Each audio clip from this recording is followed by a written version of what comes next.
नमस्कार, मैं दीपक कुमार आप सभी का स्वागत करता हूँ दादर में। दोस्तों, उत्तर प्रदेश में एक दुर्दांत अपराधी, जिस अपराधी का लिंक पाकिस्तान के आतंकवादी संगठनों से था, पाकिस्तान के लिए वो काम करता था भारत में, पाकिस्तान के आईएसआईएस के लिए, अल-कायदा के लिए और न जाने और कितने आतंकवादी संगठनों से उसका रिश्ता था। उस अतीक अहमद और अशरफ अहमद की हत्या पे इस देश में जो मातम मनाया जा रहा है, शांति दूत समाज के साथ-साथ उन तमाम राजनीतिक दलों का जिस जिनका वोट बैंक प्रभावित हुआ है अतीक अहमद और अशरफ अहमद की हत्या से, जिसमें बिहार के उप मुख्यमंत्री तो यह बयान दे रहा था कि अतीक जी के हत्या गलत हुआ है और उत्तर प्रदेश में अतीक जी का जनाजा नहीं बल्कि उत्तर प्रदेश के कानून व्यवस्था का जनाजा निकल रहा है। उस अतीक जी के भक्त बिहार के उप मुख्यमंत्री, जिसके लिए कहा जाता है कि नौवीं फेल व्यक्ति है, इससे यह जरूर पूछना चाहिए कि एक अपराधी का हत्या हो जाने से अगर कानून व्यवस्था का जनाजा निकलता है तो बिहार में जो अभी हो रहा है और जो बिहार में हुआ है उससे क्या कहोगे? तब से बिहार में आरजेडी और जेडीयू का सरकार बना गठबंधन का, तब से बिहार का कानून व्यवस्था कैसा है किसी से छुपा हुआ नहीं है। लगातार एक हफ्ते के अंदर मोतिहारी से लेके सोनपुर से लेके और आरा तक कई एक बैंकों में लूट हुई है, जिससे कानून व्यवस्था का जनाजा नहीं निकल रहा है। इस पे कोई बिहार का पत्रकार उस नौवीं फेल उप मुख्यमंत्री से नहीं पूछ रहा है कि एक हत्यारा के हत्या पे कानून व्यवस्था का जब जनाजा निकल रहा है उत्तर प्रदेश में, तो बिहार में जो घटनाएं घट रही इससे बिहार में कानून व्यवस्था का जनाजा नहीं निकल रहा है। आज का कल का खबर है 22 अप्रैल का, पश्चिमी चंपारण का।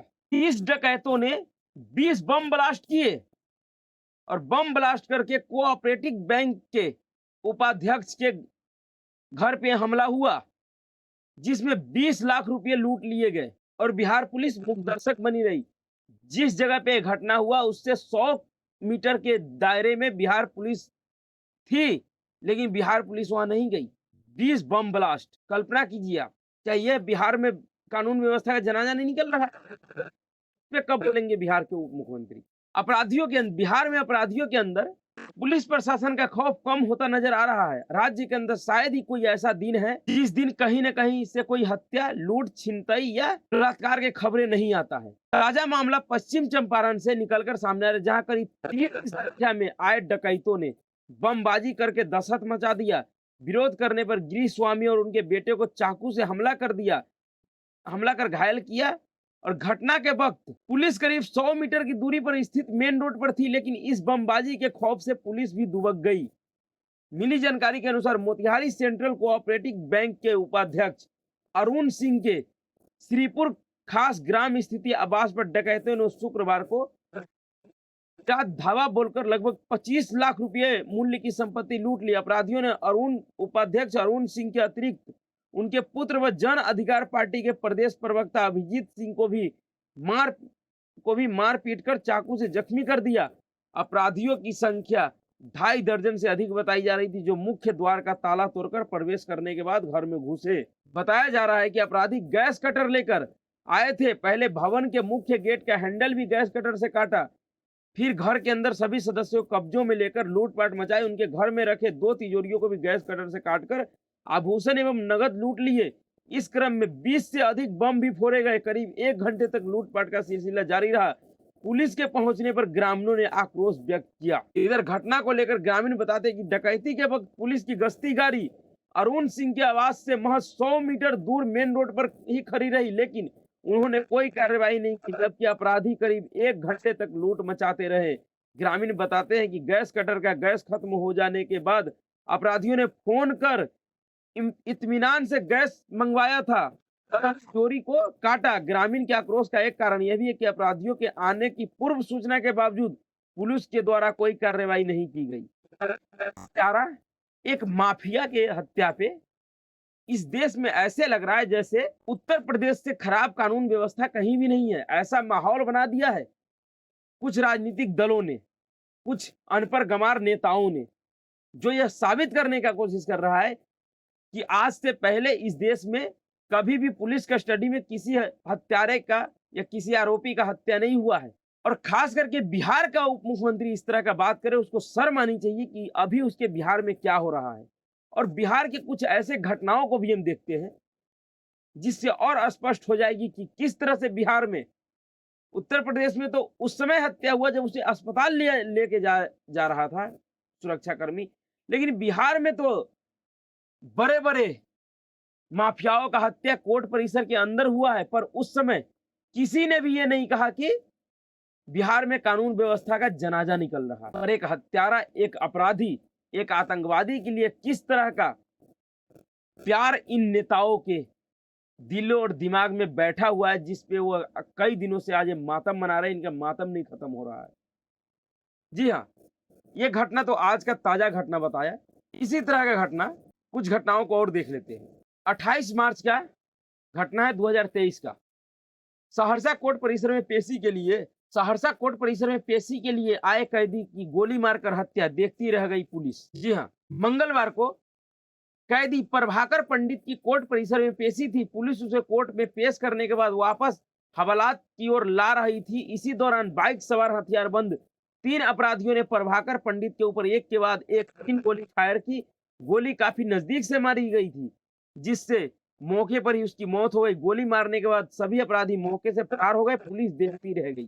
पर इस हत्या पर किसी ने कोई सवाल नहीं उठाया, किसी ने कहीं पर कोई रैली नहीं निकाली। क्यों जानते हैं? क्योंकि इसका नाम प्रभाकर पंडित था। अगर इसका नाम भी अतीक अहमद या अशरफ अहमद होता तो सवाल जरूर उठता और बिहार के उप मुख्यमंत्री जरूर आंसू बहाते। उसके बाद एक और घटना देख लेते हैं। 9 सितंबर 2017 का खबर है। पटना बाढ़ कोर्ट में अपराधी की गोली मारकर हत्या, 25 पुलिसकर्मी निलंबित। बाढ़ कोर्ट में एक कैदी की गोली मारकर हत्या कर दी। घटना में 2 अन्य कैदी भी घायल हो गए। घटना की जांच बाढ़ कोर्ट में शुक्रवार को अत्याधुनिक हथियारों से लैस 2 अपराधी ने ताबड़तोड़ फायरिंग करते हुए पेशी के लिए लाए गए प्रख्यात कैदी को मौत के घाट उतार दिया। गोलीबारी में 2 अन्य कैदी बरकून महतो व गुड्डू सिंह घायल हो गए, जिन्हें पीएमसीएच में भर्ती कराया गया है और उनका इलाज चल रहा है। इन हत्याओं के ऊपर तो कभी भी किसी ने नहीं कहा कि कानून व्यवस्था का जनाजा निकल रहा है। और इसलिए नहीं कहा क्योंकि ये गुड्डू सिंह है, प्रभाकर पंडित है, इसलिए नहीं कहा। और उत्तर प्रदेश में एक अपराधी की हत्या पे इस तरह से बवाल मचाया जा रहा है जैसे इस देश में पहली बार किसी अपराधी का पुलिस कस्टडी में हत्या हुआ है। तो उत्तर भारत का ये एक और माफिया और बहुत बड़ा अपराधी, सीतामढ़ी और शिवहर जिले के लोग उसको अच्छी तरह जानते होंगे, अभी भी जानते हैं। संतोष झा नाम का एक अपराधी हुआ करता था, जो कुख्यात अपराधी था। सीतामढ़ी और शिवहर जिले का माओवादियों का 1 नंबर बहुत बड़ा नेता था, अपराधी था। उसका हत्या भी सीतामढ़ी के कोर्ट परिसर में 3 सितंबर 2021 उसे पेशी के लिए कोर्ट में लाया गया। सीतामढ़ी कोर्ट में पेशी के लिए लाया गया था, जहां पे कुछ नाबालिग बदमाशों ने उसकी हत्या कर दी थी, गोलियों से भून दिया था, जिससे उसका मौत मौके पे ही हो गया। और सबसे बड़ी बात यह है कि कोई अपराधी पकड़ा नहीं गया। तो जिस बिहार का ऐसी हालात है, उस बिहार का मुख्यमंत्री किस नैतिकता से यह सवाल उठाते हैं कि उत्तर प्रदेश में कानून व्यवस्था का जनाजा निकल रहा है? शर्म नहीं आती इस उप मुख्यमंत्री को, जिसके पिताजी के समय में किस तरह से दिन दहाड़े डीएम का हत्या हुआ। उस डीएम के हत्या का आरोप जिस नेता आनंद मोहन पे लगा, उसको बचाने के लिए किस तरह से तेजस्वी यादव नीतीश कुमार पे दबाव डाल के जेल का नियम ही बदलवा दिया, सिर्फ एक अपराधी को बचाने के लिए। वह व्यक्ति किस निर्लजता के साथ कह रहा है कि उत्तर प्रदेश में कानून व्यवस्था का जनाजा निकल रहा है। इन तमाम लोगों के ऊपर कभी भी इसने नहीं बोला, पर अतीक अहमद और अशरफ अहमद के ऊपर इसलिए ये लोग बोल रहा है क्योंकि बिहार में जितने भी अपराधी मारे गए कोर्ट परिसर के अंदर, इसमें से किसी भी अपराधी का पाकिस्तान कनेक्शन नहीं है। कोई कितना ही बड़ा अपराधी था, वो भारत में ही अपराध करता था, उसका किसी विदेशी आतंकवादी संगठन से कनेक्शन नहीं था।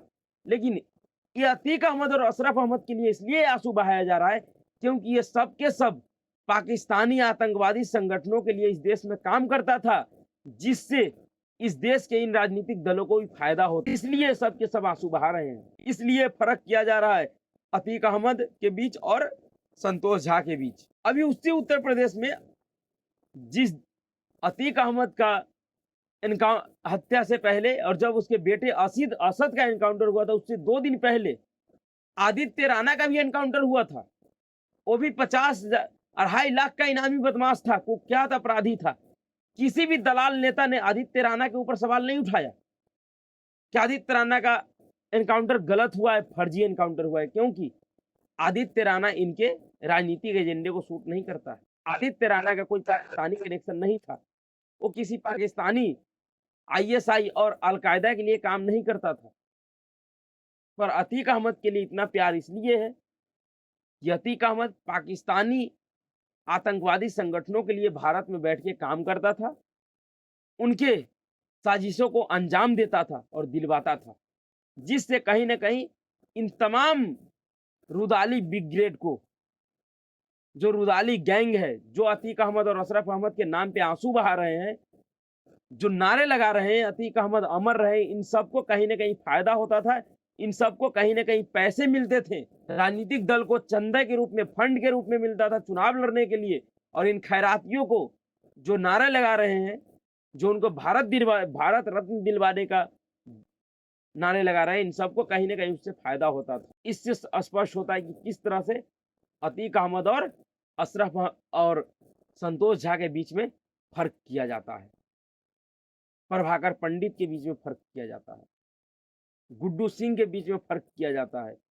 आदित्य राणा के बीच में फर्क किया जाता है। जो लोग कहते हैं कि अपराधियों का धर्म नहीं होता है, वो तमाम ठेकेदार जब किसी अपराधी का मौत हो जाता है और वो खास समुदाय से हो, तो ये चीख-चीख कर यही लोग बताते हैं कि यह इस अपराधी का धर्म था, क्योंकि ये मुसलमान था इसलिए इसको मारा गया। इस बात को समझना बहुत ज़रूरी है कि किस तरह से यहाँ का नेता किस माइंडसेट के साथ काम कर रहे हैं, किस तरह से इस देश को उसी राह पे ले जाने की कोशिश किया जा रहा है जिससे यह 1947 में जूझा था। देश की आज़ादी का 100 साल भी नहीं पूरा हुआ और उससे पहले ही किस तरह से फिर से इस देश को उसी रास्ते पे खड़े करने की कोशिश किया जा रहा है।